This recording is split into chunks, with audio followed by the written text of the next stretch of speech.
이 새벽을 주님과 2부 돌아왔습니다. 매주 월요일 이 시간에는 남가주 기쁨의 교회 이황영 목사님의 말씀 보내드립니다. 오늘은 야고보서 2장 14절에서 26절까지의 말씀을 본문으로 믿음과 행함이란 제목의 말씀 전해주시겠습니다. 로마서를 믿으시겠습니까? 야고보서를 믿으시겠습니까?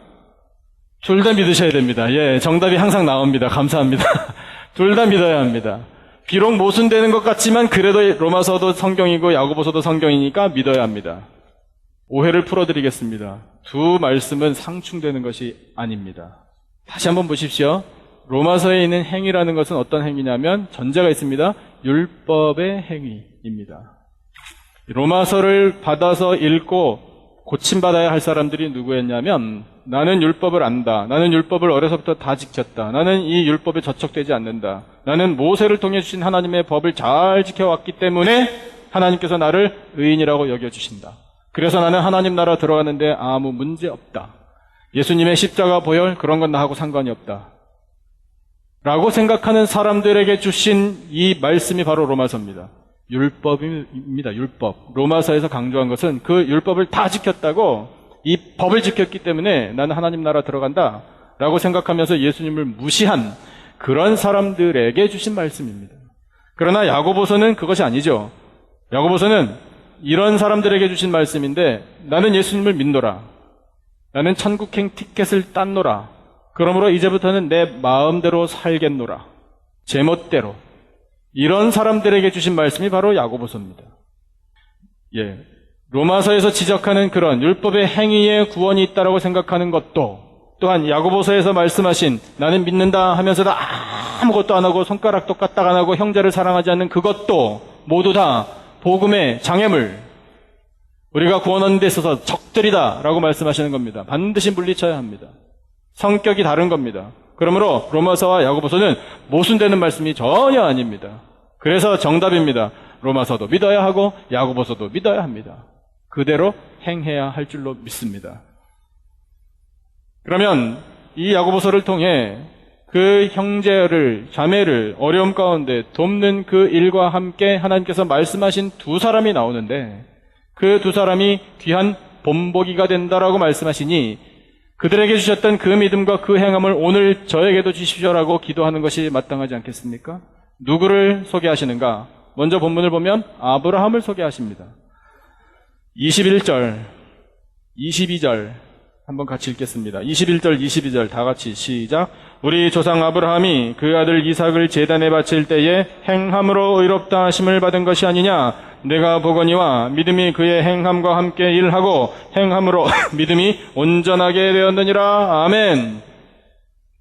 로마서 본문에도 아브라함에 대해서 말씀하십니다. 스크린을 한번 보시죠. 로마서 4장 2절 3절을 보니까 한번 같이 읽겠습니다. 시작. 만일 아브라함이 행위로서 의롭다 하심을 받았으면 자랑할 것이 있으려니와 하나님 앞에서는 없느니라. 성경이 무엇을 말하느냐? 아브라함이 하나님을 믿음에 그것이 그에게 의로 여겨진 바 되었느니라. 아멘. 아브라함은 율법의 행위를 한 것이 아니다. 율법을 잘 지켰기 때문에 하나님께서 너 이삭 안 바쳐도 괜찮아 라고 하신 것이 아니다. 아브라함은 행동을 했다. 야고보서가 해석해 줍니다. 무슨 행동? 이삭을 바치는 행동을 했습니다. 내 아들 이삭을 모리아 산으로 가서 바쳐라 라고 하나님께서 명령을 주시자마자 아브라함은 그 다음날 아침에 일찍이 일어나 여장을 꾸리고 떠났습니다. 그 명령을 받고 나서 하나님 알겠습니다 하고 말에 그치지도 않았습니다. 그리고 시간을 끌지도 않았습니다. 조금 시간 끌다 보면 하나님께서도 잊어버리시지 않을까 해서 약간 뭉기적거리다가 은근슬쩍 안 하고 넘어가는 그런 의도도 아브라함에게는 없었습니다. 그리고 실제로 이 자기 아들 이삭의 등에 나무짐을 지워 산 위로 올라갔습니다. 그 올라간 그림이 미리 보여준 건 뭐냐면, 수천 년 후에 세상에 오신 하나님의 아들 예수 그리스도께서 그 등에 나무 십자가를 지시고 골고다 언덕으로 오르신 것을 미리 보여준 그림입니다. 구원의 그림. 그리고 아브라함은 그 나무로 쌓은 번제단 위에 이삭을 눕혀놓고 칼을 빼서 찌르는 데까지 갔습니다. 마지막 순간에 하나님께서 다급하게 잡으셨기에 망정이지 아브라함은 해야 할 행동을 다 했습니다. 행함이 동반된 믿음, 그래서 하나님께서 그의 믿음을 의로 온전하게 여겨주셨습니다. 그 아브라함에게 주셨던 믿음을 오늘 나에게 달라고 기도하는 우리들이 되기를 축원합니다. 그래서 그 행함으로 하나님 앞에서 우리의 믿음이 온전한 것으로 인정받을 때 우리는 천국에 들어갈 수 있습니다. 또 한 사람, 라합 소개하십니다. 그 라합을 하나님께서 이렇게 말씀하십니다. 24절, 25절을 읽죠. 한 절만 읽겠습니다. 25절 다 같이 시작. 또 이와 같이 기생 라합이 사자들을 접대하여 다른 길로 나가게 할 때에 행함으로 의롭다 하심을 받은 것이 아니냐. 아멘. 라합도 행함이 있었습니다. 라합이 누군가요? 여리고성의 기생이었습니다. 기생이라고 해서 남자들 옆에서 술 따르고 시중 들고 그것이 아니었습니다. 그 당시의 기생은 여리고성에서 행해졌던 그 우상 숭배, 그 신전에서 매춘과 더불어 그 신전에 제사를 드렸던 여사제입니다. 그런데 그 라합이 이스라엘 백성들이 이제 가나안으로 들어가기 전에 함락시켜야 할 그 바로 직전에 그때까지 이스라엘 민족과 함께 하신 여호와 하나님에 대해서 소문을 듣고 놀랐습니다. 그리고 정탐꾼 두 사람을 숨겨줬습니다. 정탐꾼들을 잡으러 온 여리고 군사들을 다른 길로 보내버렸습니다. 발각되면 죽음입니다. 그럼에도 불구하고 라합은 인생을 걸었습니다. 누구에게 걸은가요? 정탐꾼들에게 걸은 것이 아닙니다. 여호와 하나님께 인생을 건 것입니다. 여러분, 우리도 여호와 하나님께 인생을 걸기를 축원합니다. 그럴 때 하나님께서 그 모든 행동을 보시고 진짜 믿음이다 라고 인정해 주시는 것입니다. 아브라함은 하나님의 벗이라, 하나님의 친구라 라고까지 칭찬해 주셨습니다. 라합은 예수님 족보에 당당하게 이름을 올리는 여자가 됐습니다. 외국인입니다. 출신이 안 좋습니다.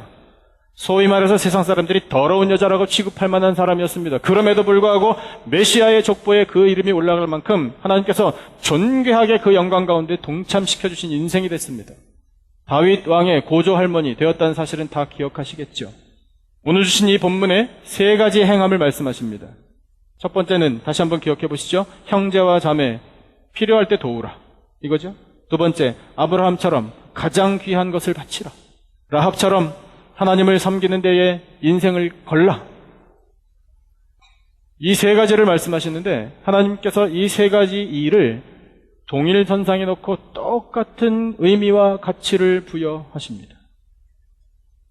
우리는 인간적으로 생각할 때 그래도 아브라함이 하나밖에 없는 이삭을 바쳤던 것이 가장 심각하고 비중이 큰 일이 아닌가 이렇게 생각할 수 있습니다. 예, 맞는 이해입니다. 하지만 하나님께서 보실 때는 그거나 형제를 돕는 일이나 라합처럼 인생을 건 일이나 다 똑같은 행함으로 보신다 라고 말씀하시는 겁니다. 그런데 여러분, 중요한 공통점이 있습니다.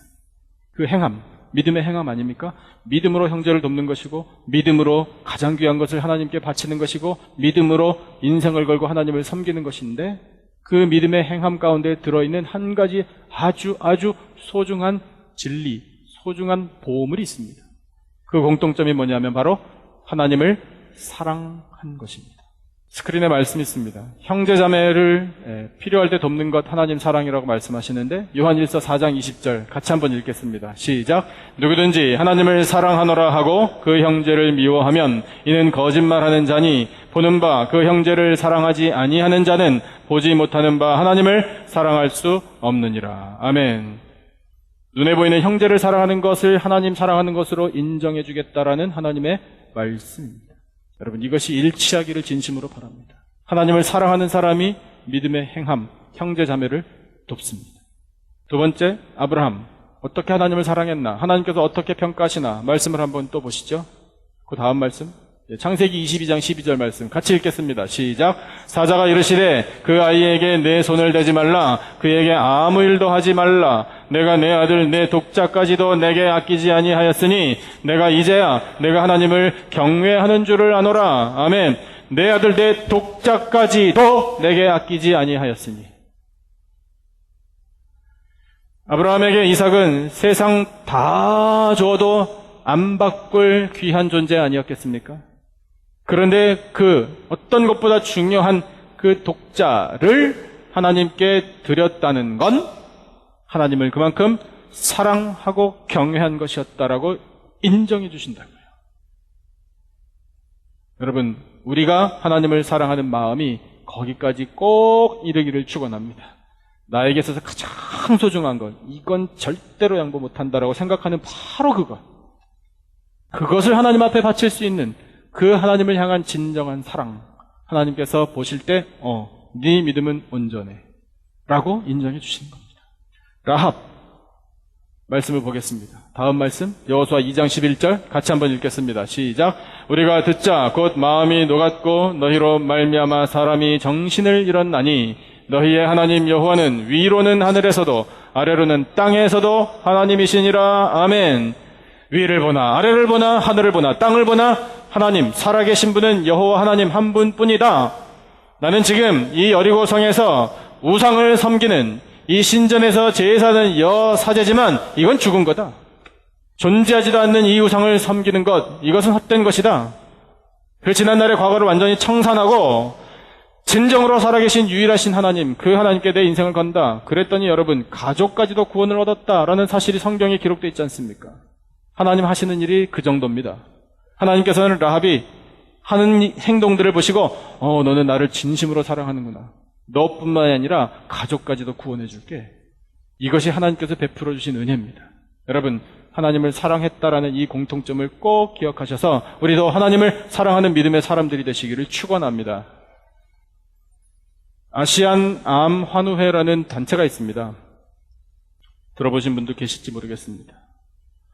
연방정부에 등록된 비영리 단체 중에 하나입니다. 그 단체의 회장이 어떤 목사님의 사모님이십니다. 이름은 손경미 사모님. 이분은 한국에서 공부를 하신 분인데 전통무용을 전공하신 분입니다. 실력이 굉장히 뛰어났습니다. 그래서 학교 다닐 때 대만예술종합대학에 교환 유학생으로 선발이 됐습니다. 1980년대 초 이야기입니다. 그 당시에 대만으로 유학 간 한국 사람이 더구나 이렇게 국비로 교환학생이 되어서 유학 간 경우는 없었답니다. 대한민국 최초로 가게 되었는데 이분이 예수님을 잘 믿는 부모님 밑에서 성장했습니다. 그리고 그 대만의 유학이 결정되고 시간이 좀 남는 사이에 서울특별시립가무단에서 공채로 사람을 뽑는다라는 광고를 보고 심심한데 한번 응시해볼까 해가지고 응시했는데 거기에도 합격을 했습니다. 그만큼 실력이 뛰어났다라는 겁니다. 대만으로 가기 전에 기도를 했습니다. 뭐라고 기도했냐면 하나님, 제가 대만으로 가는 이 길이 중화권 선교의 문이 열리는 길이 되게 해주십시오 라고 기도하고 갔습니다. 갔는데 가자마자 그 여인을 처음 본 화교 남성이 이분에게 프로포즈를 했습니다. 그래서 마음이 녹아서 결혼을 하게 됐습니다. 결혼을 하려고 이제 친정 부모님께 데려왔는데 친정 부모님이 우리 딸은 3대째 예수 믿는 집안에 시집가게 해주십시오라고 기도를 하고 있었답니다. 절대 안 돼! 라고 반대하셨답니다. 그래서 이 남자가 그날로 예배당에 가가지고 그날부터 새벽 기도 한 번도 안 빠지고 주일 예배, 모든 양육 다 참여해서 결혼 승낙을 받아냈답니다. 그래서 결혼을 하게 됐죠. 그 남편 집안이 미국으로 이민 오는 바람에 함께 따라왔습니다. 그런데 시부모님이 같이 왔습니다. 시부모님 처음부터 이 며느리를 못마땅하게 생각했습니다. 외국 여자인데다가 교회 다닌다 그러지, 우리 가정의 종교와는 다르지, 이러면서 며느리를 좋지 않게 봤습니다. 시집살이 한 겁니다. 미국에서 교회 다니는데 핍박을 당했습니다. 시어머니는 온 집안에 부적을 쫙 붙여놓고 그런 집안에서 시집살이 하면서 이분이 우울증이 걸렸습니다. 너무 심각한 우울증에 걸려가지고 외출할 때 핸드백 안에 수면제 한 병, 면도칼 가지고 다녔답니다. 언제든지 죽으려고. 그렇게 우울증이 심했는데 그래도 결혼과 동시에 결단하고 열심히 신앙생활했던 이 남편이 그저 보여주려고 그랬던 것이 아니라 진심으로 믿음을 갖게 되어서 아내를 위해서 열심히 기도하고 도와줬답니다. 하나님께서 은혜를 주셔가지고 우울증을 극복해 나가기 시작했습니다. 그리고 시부모님도 전도했습니다. 그렇게 핍박하던 시부모님이 예수님을 믿고 구주로 영접하고 돌아가시기 전에 다 하나님의 사람이 되어 천국 가는 소망 분명히 확신하고 그렇게 돌아가셨습니다. 예, 그래서 처음에 대만 유학 갈 때 꿈꿨던 중화권 선교, 그것이 자기 가문에서 먼저 이루어지는 그런 역사를 체험했습니다. 그렇게 일이 잘 풀려가다가 그런데 하나님께서 갑자기 큰 시련을 주셨습니다. 뜻하지 않은 교통사고를 당했는데 병원에서 진찰을 받다가 유방암이 발견됐습니다. 상당히 오래 진전된 유방암. 그래서 치료를 받았죠. 한 4년 동안 6번 정도 수술을 받았습니다. 그런데 그 수술을 받으면서 온 몸을 정밀 검사하는 과정에 또 난소 종양이 발견됐답니다. 그것도 암이었답니다.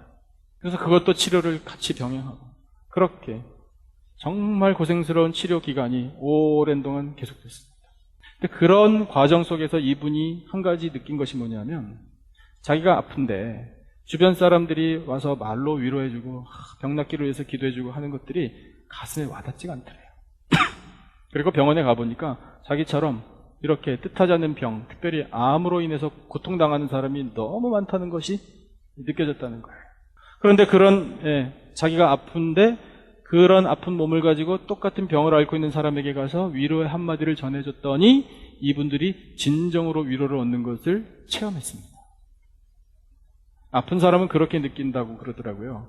건강한 사람이 와서 얼마나 고생 많으셔요. 이 병 빨리 낫기를 원합니다. 라고 막 위로해주고 힘을 내세요. 이렇게 말을 하면 고맙긴 고마운데 마음 한편에 어떤 마음이 드냐면 지가 이 병을 알아봤나? 알면 얼마나 안다고 라고 생각하는 마음이 또 든다는 거예요. 그래서 동병상련이라고 같은 입장에 있는 사람이 말해주는 것과 그렇지 않은 사람이 말해주는 것이 받아들이는 입장이 참 다르구나라는 것을 느꼈다는 겁니다. 그래서 세상에 암 환자들이 이렇게 많은데 이들을 정말 도울 수 있는 어떤 방법이 없을까? 그것을 고민했답니다. 그러다가 결성된 것이 아시안 암 환우회라는 단체입니다. 후원해주는 기관도 없고 그렇습니다. 어렵게 꾸려나갑니다. 그 단체에 암 환자들이 전화를 걸면 찾아가서 위로해주고 또 가족들도 함께 모여서 서로 그런 아픔을 나누고 기도해주고 복음을 전하는 이 사역을 감당합니다. 처음에 시카고에서 시작이 되었는데 적게 시작됐지만 지금은 뭐 정식 회원이 한 250명 정도 된다고 하고요. 저기 캐나다 밴쿠버까지 그리고 몇 년 전에는 여기 LA까지 지부가 결성됐답니다. 그래서 암 환자들을 돕는 사역을 백방으로 다니면서 이제는 한국까지 왔다 갔다 하시면서 이분이 사역을 감당합니다. 그렇게 사역을 감당하면서 정말 많은 간증거리들이 생기는 겁니다. 무엇보다도 이제 곧 언제 하나님 나라 갈지도 모르는 사람들이 그동안 혹시 예수님을 안 믿었던 그런 환자들에게 복음을 전했더니 받아들여서 이분들이 거듭나는 것을 계속해서 체험하는 겁니다. 그러니까 얼마나 귀한지 모르겠다라고 말씀을 하시는 겁니다. 그 귀한 사역을 감당하시고 그런 사이에 예수님을 잘 믿기 시작했던 이 남편이 신학교에 입학을 해서 목사 안수 받고 목사님이 되어가지고 남편이 중국어, 한국어, 영어 3개국어에 능통하답니다. 그래가지고 중국교회, 화교교회, 한인교회 이 세 교회를 목회를 잘 하시고 지금도 목회하신다고 알고 있는데 그랬답니다. 그래서 목사님의 사모님이 이분도 되신 겁니다. 그러면서 이 사역을 또 남편 목회자는 계속 또 후원해주고 하시는데 그렇게 영혼을 돌보고 오늘 주신 말씀처럼 형제 자매가 어려움 가운데 있을 때 그 어려움을 실제로 어루만져주는 그런 사역을 잘 감당하는 것을 보신 하나님께서 선물을 주셨다라고 책에 기록되어 있습니다. 무슨 선물을 주셨느냐? 뇌종양이라는 선물을 받았다라고 기록하셨어요. 뇌종양 진찰받으면서 또 발견된 것인데 뇌의 오른쪽 눈 바로 위에 있어서 수술을 했다가는 죽을 가능성이 높다. 그래서 의사들이 수술 못한다라고 말하고 있어서 2007년에 발병됐는데 아직까지 수술 못하고 뇌종양 안고 살아가고 있습니다. 보통 그런 간증을 하시는 분들은 저에게 암이 있었는데 하나님께서 은혜로 다 치료해 주셨습니다. 정말 기적같이 낫습니다. 이런 간증하지 않습니까? 그러니까 여러분 암 혹시 그것 때문에 고통스럽고 이 병으로 인해서 힘드시더라도 힘을 내세요 라고 말씀드리는 것이 보통 자연스러운 거 아니겠습니까? 이분은 그게 아닙니다. 저도 암 환자입니다. 이 말입니다. 그렇게 해서 이 형제 자매가 암으로 고통당하는 이 환우들이 진정으로 필요한 것이 무엇인지를 그저 말 한마디만 딱 하면은 그분들은 그 답답했던 마음이 시원하게 뚫립니다. 그런 사역을 지금도 감당하고 있습니다. 이분이 책을 냈습니다. 책을 냈는데 그 책에 한 부분만 제가 소개를 해드릴게요. 스크린에 이 표지 그림이 나오네요. 인물도 얼마나 좋으신지. 여기에 그런 내용이 있습니다. 아픔과 고통을 함께 나누고 싶어 모임을 찾았다는 한 회원은 예수님은 죽음을 맞이하고 사흘 만에 부활했지만 암 환자는 살아서도 부활을 한다며 저는 암을 통해 부활했습니다. 꼭 죽음을 맞이하지 않더라도 나 혼자가 아닌 주님과 함께 삶을 살 수 있다면 그것이 곧 부활이라고 생각합니다. 라고 고백했다. 이런 글이 있습니다. 형제와 자매가 어려움에 처했을 때 그들을 돕는 일, 아프세요? 아프지 말고 건강하십시오 라고 말에 그치는 것이 아니라 그들 옆에서 함께 울어주고 함께 아파해주고 그 아픔의 깊이가 어떤 것인지 어루만져주는 그 사역을 감당하는 이분의 이 행함을 하나님께서 보시고 너의 믿음은 온전한 것이다 라고 칭찬하실 것입니다. 여러분, 우리 세상 살면서 나는 믿음이 있노라 라고 선포하고 영적인 자부심을 가지고 살아갑니다.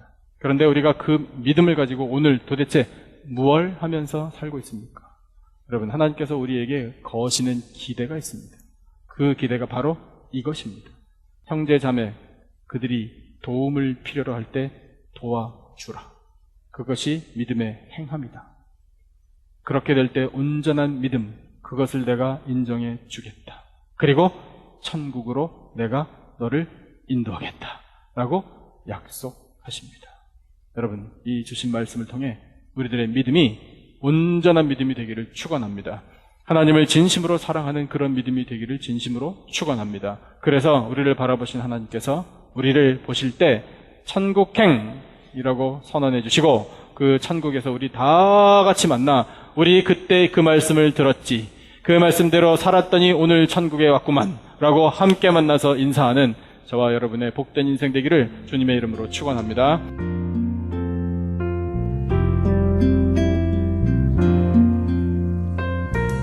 지금까지 남가주 기쁨의 교회 이황영 목사님께서 믿음과 행함이란 제목의 말씀 전해주셨습니다. 남가주 기쁨의 교회는 25,500 사우스 벌먼 애비뉴 하버시티에 위치하고 있습니다. 신앙상담이나 교회에 대해서 좀 더 자세히 알기 원하시는 분은 전화 310-326-0300 310지역 326-0300 남가주 기쁨의 교회로 연락 주시기 바랍니다.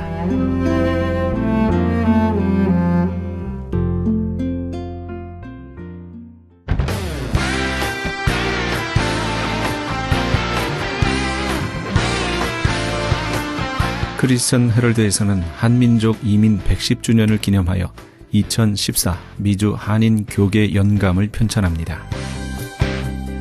이번 2014 미주 한인 교계 연감은 100년 총서에 이은 한인교회 역사 총정리가 될 것이며 총 1000쪽에 달하는 전 미주 교계의 연감을 한국, 미주, 전 세계에 배포하게 됩니다. 특히 교회, 기독교 기관 및 단체, 미국과 한국 정부기관, 명문대학 및 공공도서관에 공공역사 자료로 배포하게 됩니다. 또한 본사 웹페이지 cheraldus.com을 통해 인터넷에 게재하게 되며 매주 2, 3회 전달되는 이 신문에 부착되어 배포될 예정입니다. 연감에는 이런 내용이 수록됩니다. 미주 전 지역의 지역별 및 교단별 한인교회 주소로 목회자, 신학자, 기관 대표, 평신도 지도자 등 수천 명의 이름, 이민교회 중 역사성과 선교, 성장, 연합운동, 2세 사역에 뛰어난 300대 교회 연역과 화보 및 소개, 각 지역별 추천이나 후원받은 100여 개 단체와 교회 소개, 교단, 교협, 교계단체의 연혁, 한국 교계의 대표적 기관 및 교단, 교회 소개 등이 수록되어 다음 세대까지 이어져 보존될 연도별 역사 기록이 될 것입니다. 지난 2005년에 편찬 발간된 한인 이민 100년사에 이어 본사 창간 36주년과 한인 이민 110주년 기념 사업으로 편찬 진행 중인 2014 미주 한인 교계 연감은 전 미주 지역에서 한인 이민 공동체가 이끌어온 역사를 짚어보며 하나님의 섭리와 축복에 감사하며 이민교회의 미래를 소망하는 역사의 기록이 될 것입니다. 이번 2014 미주 한인교계 연간 편찬에 함께하기를 소망하시는 교회나 단체는 크리스찬 헤럴드 213-353-0777 213지역 353-0777번으로 문의해 주시기 바랍니다. 지금 여러분께서는 AM 1650과 인터넷을 통해 미 전역과 전 세계에서 하와이에서는 AM 1540으로 방송되는 크리스찬 헤럴드의 이 새벽을 주님과 2부 함께하고 계십니다. 방송 시간과 설교 편성표는 크리스찬 헤럴드 신문 주간 편성표나 홈페이지 cheraldus.com에서 확인하실 수 있습니다. 계속해서 안디옥 장로교회 지윤성 목사님의 말씀 보내드립니다. 오늘은 사도행전 1장 8절 말씀을 본문으로 성령의 권능을 받아 예수님의 증인이 되는 교회란 제목의 말씀 전해주시겠습니다. 독보적으로 이 미국 땅에서 잘 하고 있습니다만 제일 못하는 것이 전도인데 왜 전도 못하느냐? 전도는 어렵다고 생각하고, 두 번째 전도는 짐이라고 생각하고, 세 번째 전도는 교회 행사 때나 하는 것으로 생각하고, 네 번째 전도는 선교사님들이나 특별 은혜 받은 사역자들만이 할 수 있는 특별한 일이라고 생각을 한다는 거예요. 그래서 나는 이래서 못하고 저래서 못하고 전도할 때도 빠지고 우리가 그렇게 하는 경우를 많이 봅니다. 그러나 우리가 본질을 잃어버리면 즉시로 하나님은 관용의 하나님이시만 우리가 관역에서 벗어날 때는 즉시로 하나님께서는 용도 폐기시킨다고 하는 것을 우리는 잘 기억을 하셔야 됩니다. 우리가 사도행전 작년 한 해 동안 사도행전 13장에 있는 말씀까지 공부를 했는데, 사도행전에 보시면은 초대 교회가 두 교회가 기록되고 있어요. 첫째로 지상 최초의 교회가 초대 예루살렘 교회, 그 다음에 사도행전 11장과 13장에 기록된 초대 안디옥 교회, 세계 최초의 교회였고, 안디옥 교회는 이방인 지역의 최초의 교회, 둘 다 개척 시작해서 정말 우리들에게 최초로 세워졌던 교회들입니다.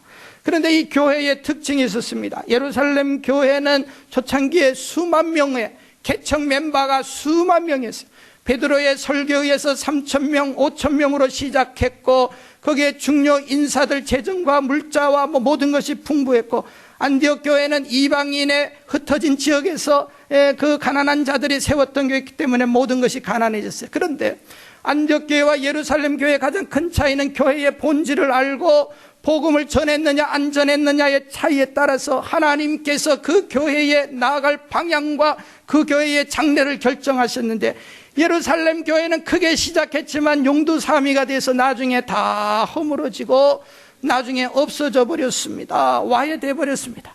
너무나 교회가 처음에는 큰 교회가 되었는데, 여러분 교회에, 옛날 교회에 한 3만 명 교인이 되었다고 해보십시오. 오늘날 이 3천만 명 모이는 거하고 똑같습니다. 그런 교회가 없었어요. 그러나 나중에 이 교회가 힘을 잃어버렸습니다. 나중에는 항상 사도행전 11장 이후에 보시면은 바울 사도가 가는 데마다 돈을 모금합니다. 어려운 사람들에게. 왜 모금하느냐? 예루살렘 교회에다가 갖다 주려고. 몇만 명, 몇십만 명 모인 교회가 교회 유지 못할 정도로 다 무너져 버렸어요. 구제 헌금 구제받고 이런 교회로. 그러나 안디옥 교회는 본질을 알았습니다. 이 교회가 나중에 주도권을 가지게 되는 것이에요. 그래서 예루살렘 교회도 이제 도와주고.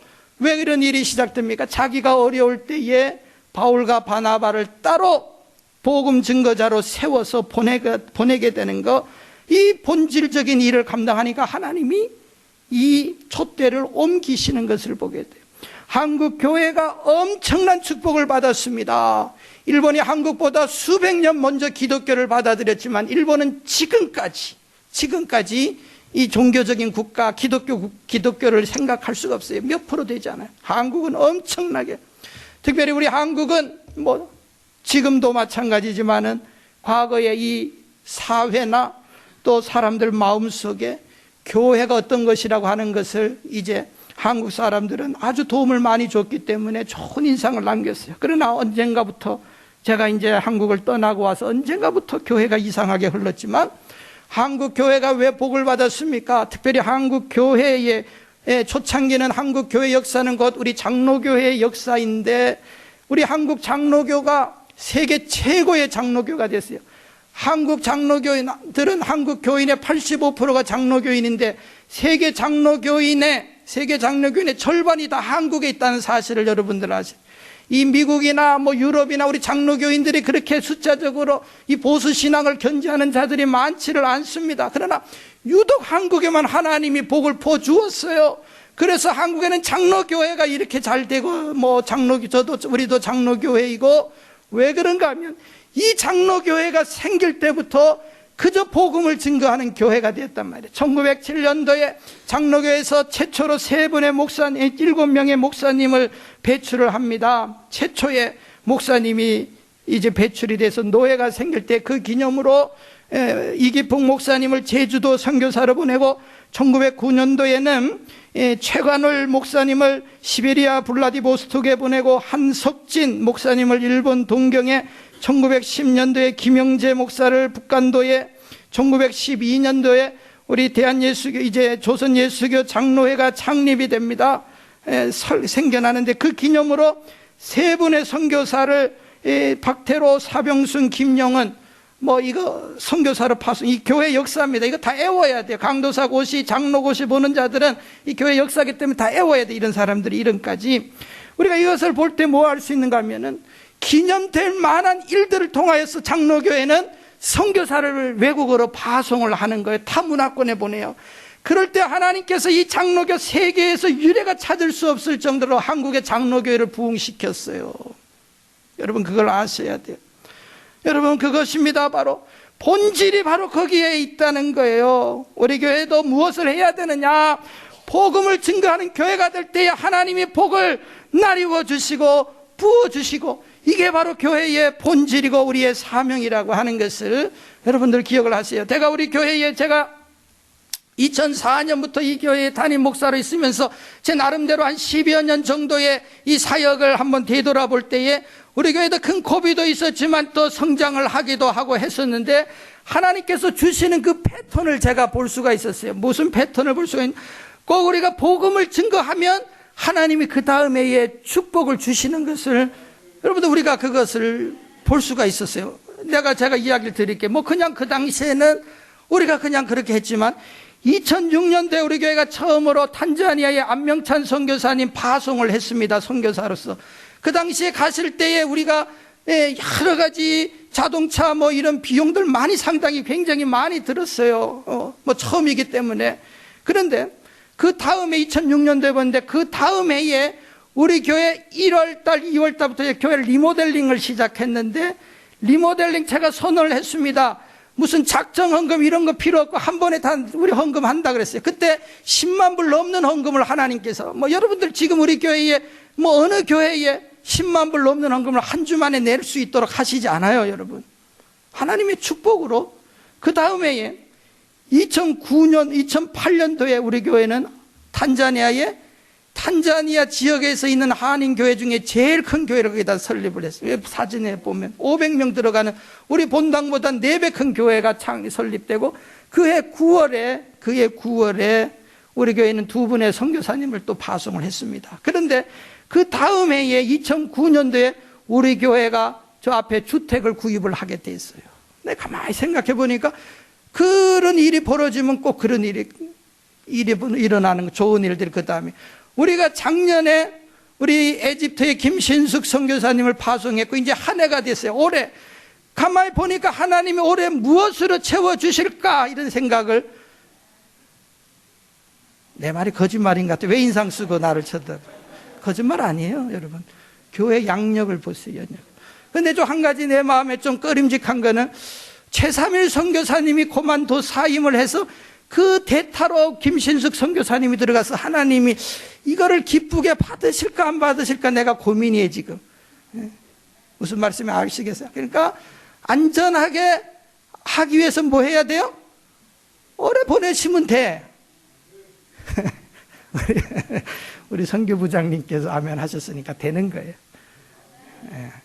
가만히 보세요. 물론 또 사탄 마귀의 역풍이 많이 있었습니다, 여러분. 그럼 반드시 있게 돼요.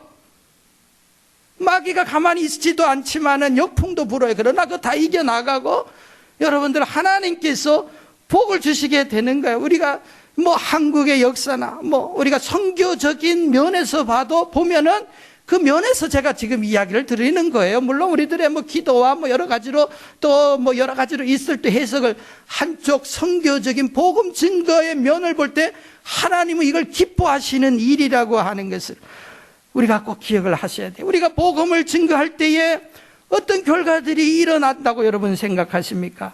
첫째로 가장 중요한 것은 우리가 복음을 증거할 때 예수 그리스도가 접촉할 때는 가장 큰 것은 예수 그리스도는 죽은 자들을 살리시기 위하여서 이 세상에 오시거든요.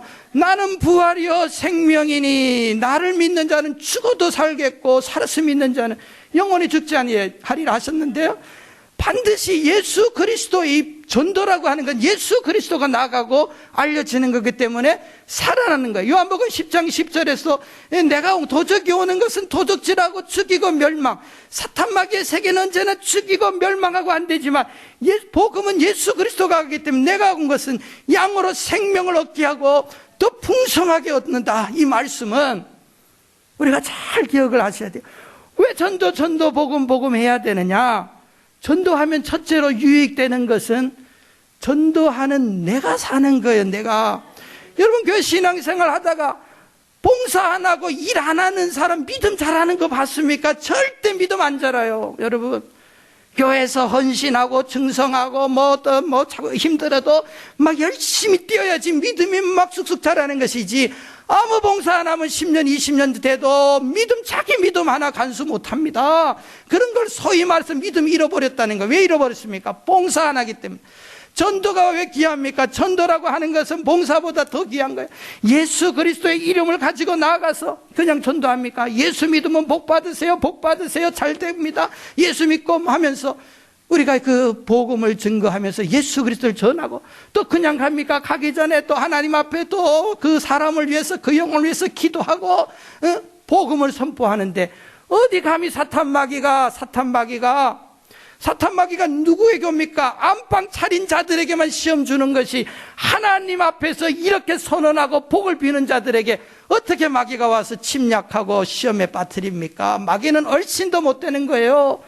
내가 복음 증거하는 자로서 복음을 증거할 때에 사탄 마귀가 나에게 와서 시험 주고 이런 일 없고 하나님의 축복만 내게 임한다는 것을 반드시 우리가 기억을 하셔야 돼요. 그것뿐만 아니라 우리가 복음을 전할 때에 우리의 가정이 살고, 내 가정을 말하는 거예요. 내 가정. 네 가정이 사는 게 아니에요. 물론 네 가정도 살죠. 나중에는 주 예수를 믿어라.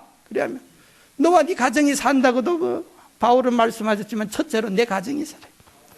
전도해보고, 여러분 모든 것이 영적인 문제예요. 영적으로 기쁨이 있고 가정에 만족이 있을 때 가정이 행복해지는 것이고, 또 하나님이 그 가정에 물질도 축복해 주는 거고, 복음을 증거하면서 가정에서 영적으로 모든 것이 회복되고 충만해져 보십시오. 다 가정, 사회도 살고 또 복음을 전할 때에 나라도 살고, 여러분 그런 일들이 다 나타나게 된다는 거예요. 그것뿐만 아니라 복음을 전할 때에 국가도 살고, 또 복음 전해서 복음 듣는 사람이 다 살아나잖아요. 다 살아나잖아요. 우리가 복음 전하면, 예수님이 전하라고 했기 때문에 무조건 전하면 예수님이 알아서 하시는 거예요. 제가 어느 그 선교사님의 그 전도했다고 하는 그 글을 보니까, 옛날 이야기인데 어느 목사님이 하신 그 글에 보니까 뭐 정말로 그렇게 됐는지 모르겠는데, 어느 미국 선교사님이 한국에 와서 오셔서 참 말도 솟던데 가가오 복음을 전합니다. 막 문을 두드렸는데, 어느 집에 문을 두드렸더니 저기에서 이제 누군가가 누구세요? 묻는 거예요. 그러니까 선교사님이 솟은 말로 선교사요 그랬거든요. 선교사요. 그랬더니 저쪽에서 또 뭐라 그래요? 우리 집은 돈 없어서 선교 안 삽니다 그랬어요.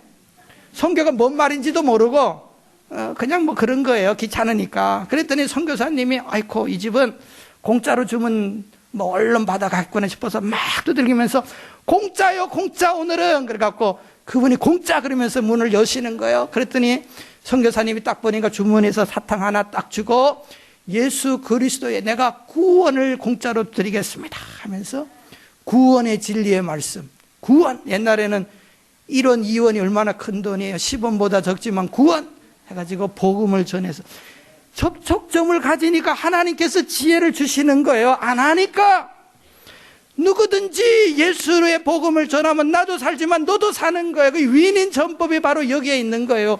왜 복음을 전합니까? 우리 가정이 살아야 되고 우리 남편이 그래서 살고 우리 직장이 사는 거예요. 나라도 우리 한국도 그래서 사는 거예요. 한국 교회도 그래서 사는 것이에요. 우리가 복음을 전하는 거, 이게 살리는 거예요. 유명한 윌리엄 캐리 선교사님, 영국의 미국 이 브리타니카 사전에서 최고의 선교사로서 최초의 선교사님, 현대 선교의 아버지, 이 영국의 윌리엄 캐리 선교사님이 그 말씀하셨어요. 영국으로 가시기 전에 내가 왜 영국에서 인도로 선교사로 가는지 아십니까? 내가 인도 사람을 살리기 위해서 가는 것보다 무너지고 허물어진 영국 교회를 살리기 위해서, 물론 인도도 살렸지만 그분의 그 뜨거운 열정으로 다시 한번 영국 교회에 불을 지피게 됩니다. 그래서 젊은이들이 너나 할 것 없이 복음 사역자로, 여러분들 보세요. 이 전도의 열정. 옛날에 제가 한국에 있을 때에 제가 1980년도 한국에서 여의도 광장에서 세계 선교대회가 기독교 몇백만 명 모였어요. 제가 한번 말씀드렸는지 모르겠어요. 그때 제가 청년 학생 대표로 안내위원을 했습니다. 그때 제 얼굴이 대한뉴스 하면서 나왔어요. 여러분들, 내 친구가 극장 갔다 와서 보고, 그때는 그때에 10만 명 이상이 청년들, 젊은이들이 선교사로, 복음 증거자로 나서 그때 저도 헌신을 했어요. 근데요, 한국 교회가 요새는 건강한 교회가 아닙니다. 왜 그렇게 됩니까? 제가 한국에 있을 때만 해도 교회들마다 전도합시다. 이게 구호였습니다. 옛날에 박정희 대통령이 군인 출신이라서 항상 사람들에게 표, 포스터 막 이런 거 학교에서 그려오게 해갖고, 교회도 그랬어요. 전도합시다. 막 이런 구령열에 불타갖고 얼마나 전도를 했는지 몰라요. 그럴 때에 70년도 막 교회가 부흥을 했는데, 이상하게 80년도에 들어서더니 한국에 80년도 후반부터 이상한 바람이 불었어요. 무슨 바람? 전도가 아니고 교회 성장하고, 여러분, 성장이 나쁜 말이 아니에요. 왜 그랬습니까? 미국에서 공부하고 온 이 플러 신학교에서 교회 성장, 저도 거기서 공부를 했어요. 저도 신학대학원 2학년 말에 어느 미국에서 오신 강사가 이 교회 성장을 강의하는데 저도 그게 완전히 매료됐어요. 내가 미국 가면 꼭 이 공부를 해야 되겠다. 그래서 와서 그 공부를 했어요. 그런데 한국 교회가 지금 지탄의 대상이 됐습니다. 잘못 가르친 거예요. 왜 잘못 가르쳤느냐? 전도를 해가지고 한 영혼 복음을 전해야 되는데 엉뚱한 바람이 든 겁니다. 헛바람이, 메가처치 바람이 분 겁니다. 이건 뭔가 하면은 꽁 잡는 게 매라고 무조건 새를 키우는 거예요. 메가처치. 거기서 말이 나온 겁니다. 미국에 몇 메가처치가 있었습니다. 그런데 이게 진짜 교회 본질인 것처럼 착각을 시킨 거예요. 그래서 전도해서 내가 교회 본질 사명을 감당한 게 아니고 그저 새를 키우는 거예요. 그러니까 무슨 문제가 일어납니까? 과열 경쟁, 남의 교인 끄져내는 일이 벌어졌어요. 새 키우면은 그게 스타 목사가 되고 이름 있는 교회가 됐어요. 그래서 세계 최대의 교회, 세계 최대의 장로교회, 감리교회, 순복음교회 다 한국에 있었어요. 10대 숫자적으로 큰 메가처치 6개가 한국에 있어요.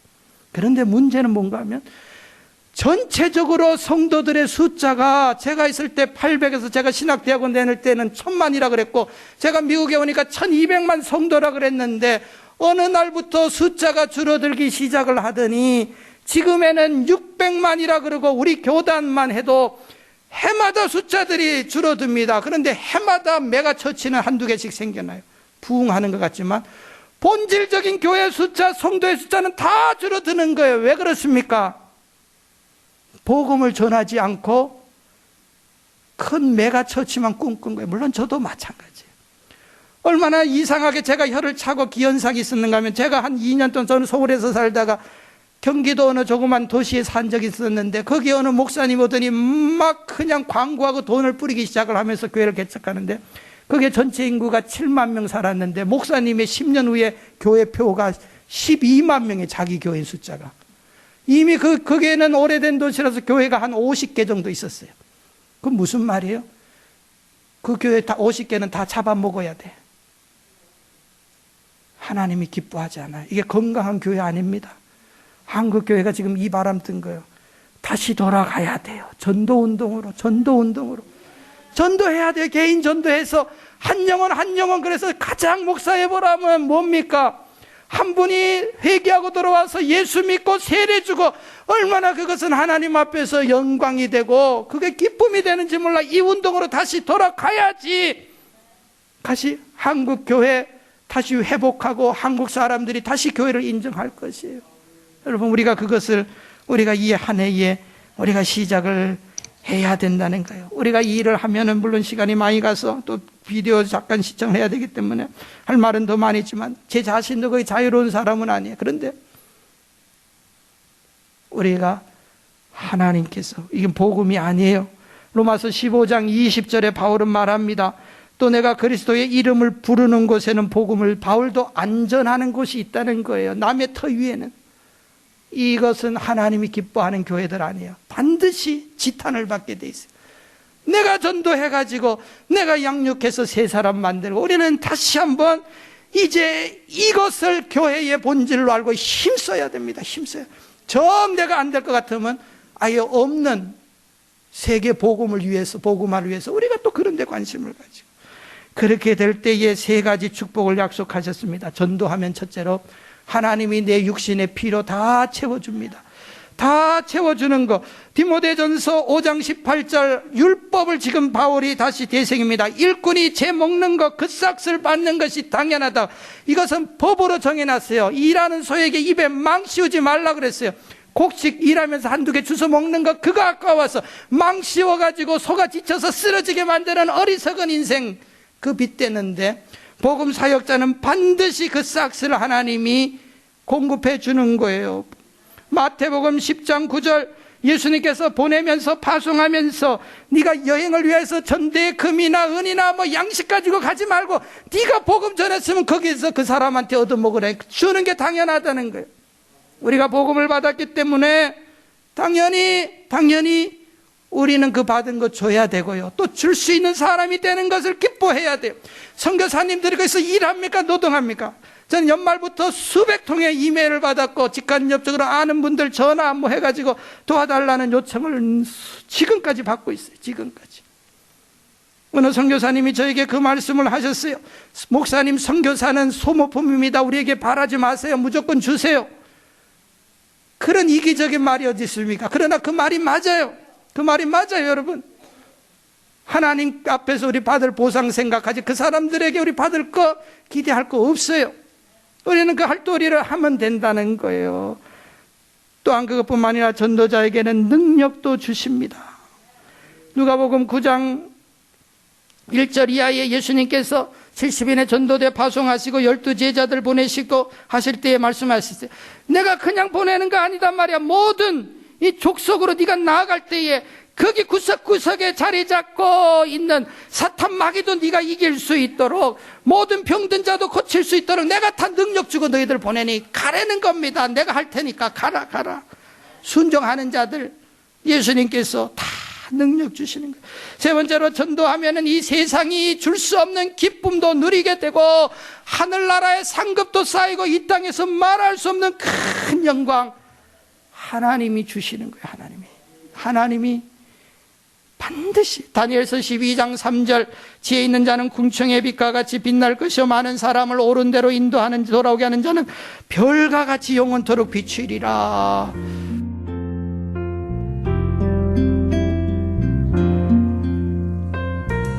지금까지 안디옥 장로교회 지윤성 목사님께서 성령의 권능을 받아 예수님의 증인이 되는 교회란 제목의 말씀 전해주셨습니다.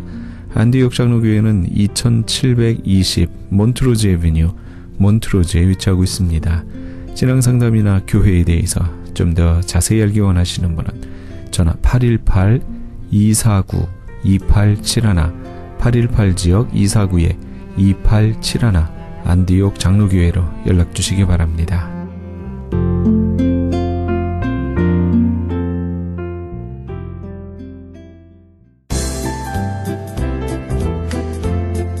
CHB 건강 칼럼.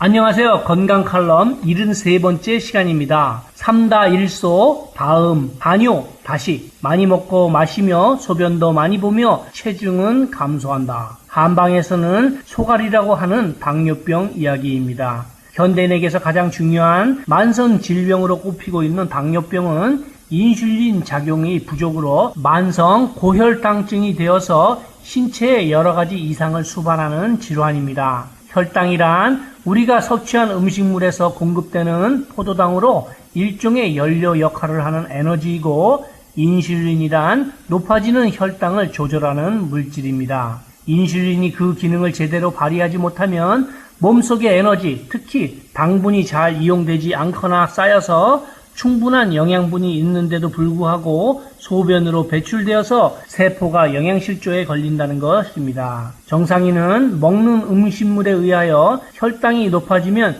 췌장에서 인슐린이 분비되고, 분비된 인슐린이 혈액 내의 당분을 세포 속으로 운반해 줌으로써 세포가 건강하게 제 기능을 발휘하는데, 당뇨병이 있는 사람은 당분을 이용하지 못하므로 기운이 없어지고 쉽게 피로해지며 많이 먹는데도 불구하고 체중이 감소하거나 혈당이 증가하여 고혈당이 되고, 고혈당이 지속되면 실핏줄 같은 미세혈관 합병증과 큰 혈관에 이상이 생기는 동맥경화증과 같은 여러 가지 합병증의 발생 가능성이 높기 때문에 당뇨병은 반드시 치료해야 한다는 것입니다. 치료 방법으로 심한 사람은 인슐린 주사를 맞고, 조금 덜한 사람은 운동과 식이요법을 선택하지만 평생 동안 인슐린 주사를 맞을 수도 없는데, 어떻게 하는 것이 당뇨병을 다스리는 데 좋은지를 보면, 인슐린이 부족해서 당뇨병에 걸린다고 무작정 인슐린 주사를 맞거나 또는 음식 조절을 한다고 밥을 조금 먹는 것이 아니라, 우선 내 몸의 췌장은 왜 인슐린이 나오지 않는 것인가를 생각해 보시고 거기에서 해결 방법을 찾는 것이 좋습니다. 그렇지 않는다면 평생 인슐린 주사를 맞으면서 고통 속에 생을 마감하게 될지도 모릅니다. 췌장이 건강해야만 음식물이 들어왔을 때 인슐린이 제대로 나오는데, 췌장의 건강은 췌장이 필요로 하는 영양소가 공급될 때 가능합니다. 저는 여기서 무슨 병에 걸렸든지 큰 효과를 줄 수 있는 신비한 기적의 영양제 M3를 소개합니다. 유태인 특수 영양제입니다. 무료 건강 상담과 기적의 영양제 M3에 관한 문의는 213-435-9600번 213-435-9600입니다. 감사합니다.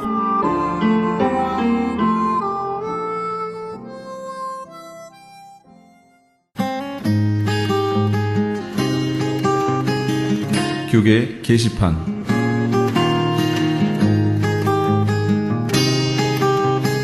크리스천 헤럴드에서는 본사 창간 36주년과 한민족 이민 110주년을 기념하여 2014 미주 한인 교계 연감을 편찬합니다.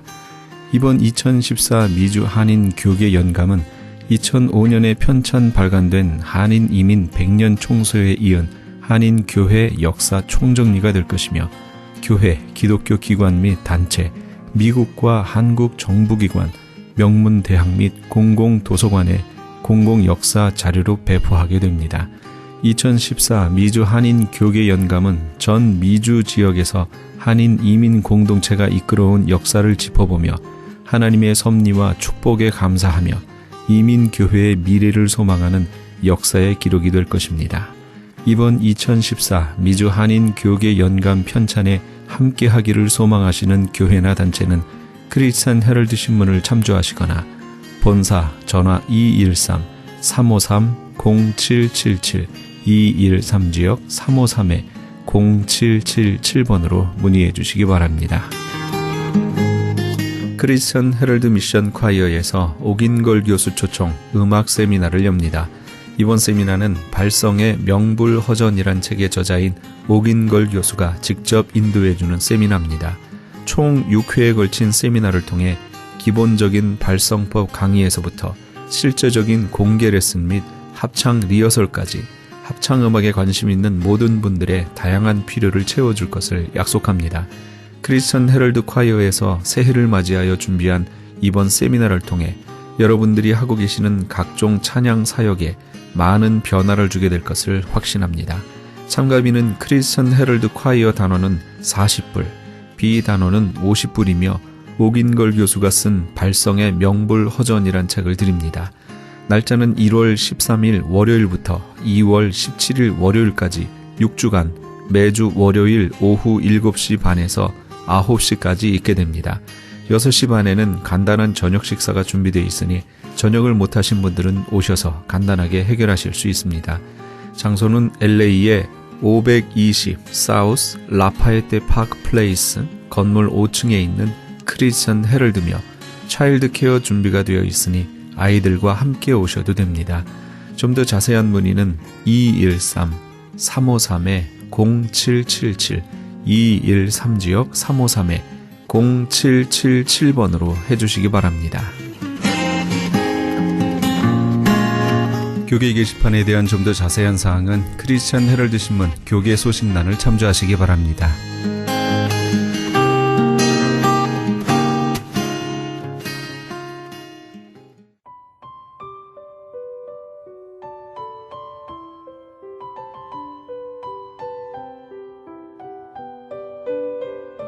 범사에 감사하라. 이는 그리스도 예수 안에서 너희를 향하신 하나님의 뜻이니라. 데살로니가전서 5장 18절 말씀입니다. 정말 감사할 만한 일들만이 우리 삶에 일어나고 있습니까? 그렇지 않을 겁니다. 그런데 어떻게 범사에 감사할 수 있을까요? 우리의 삶을 주님이 주관하고 계시다는 것이 믿어지면 가능합니다.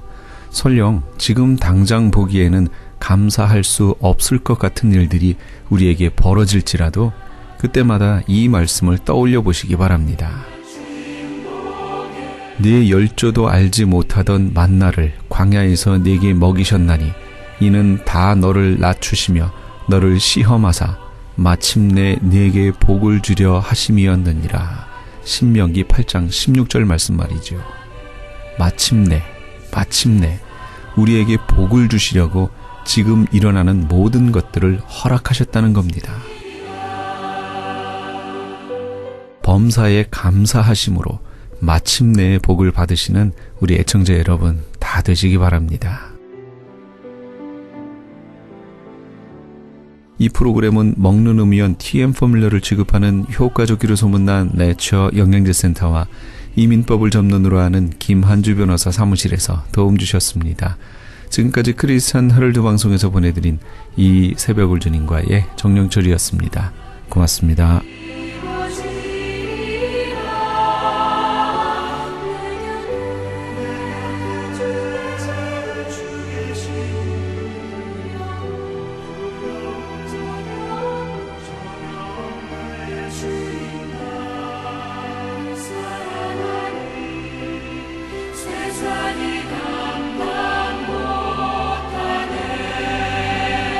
So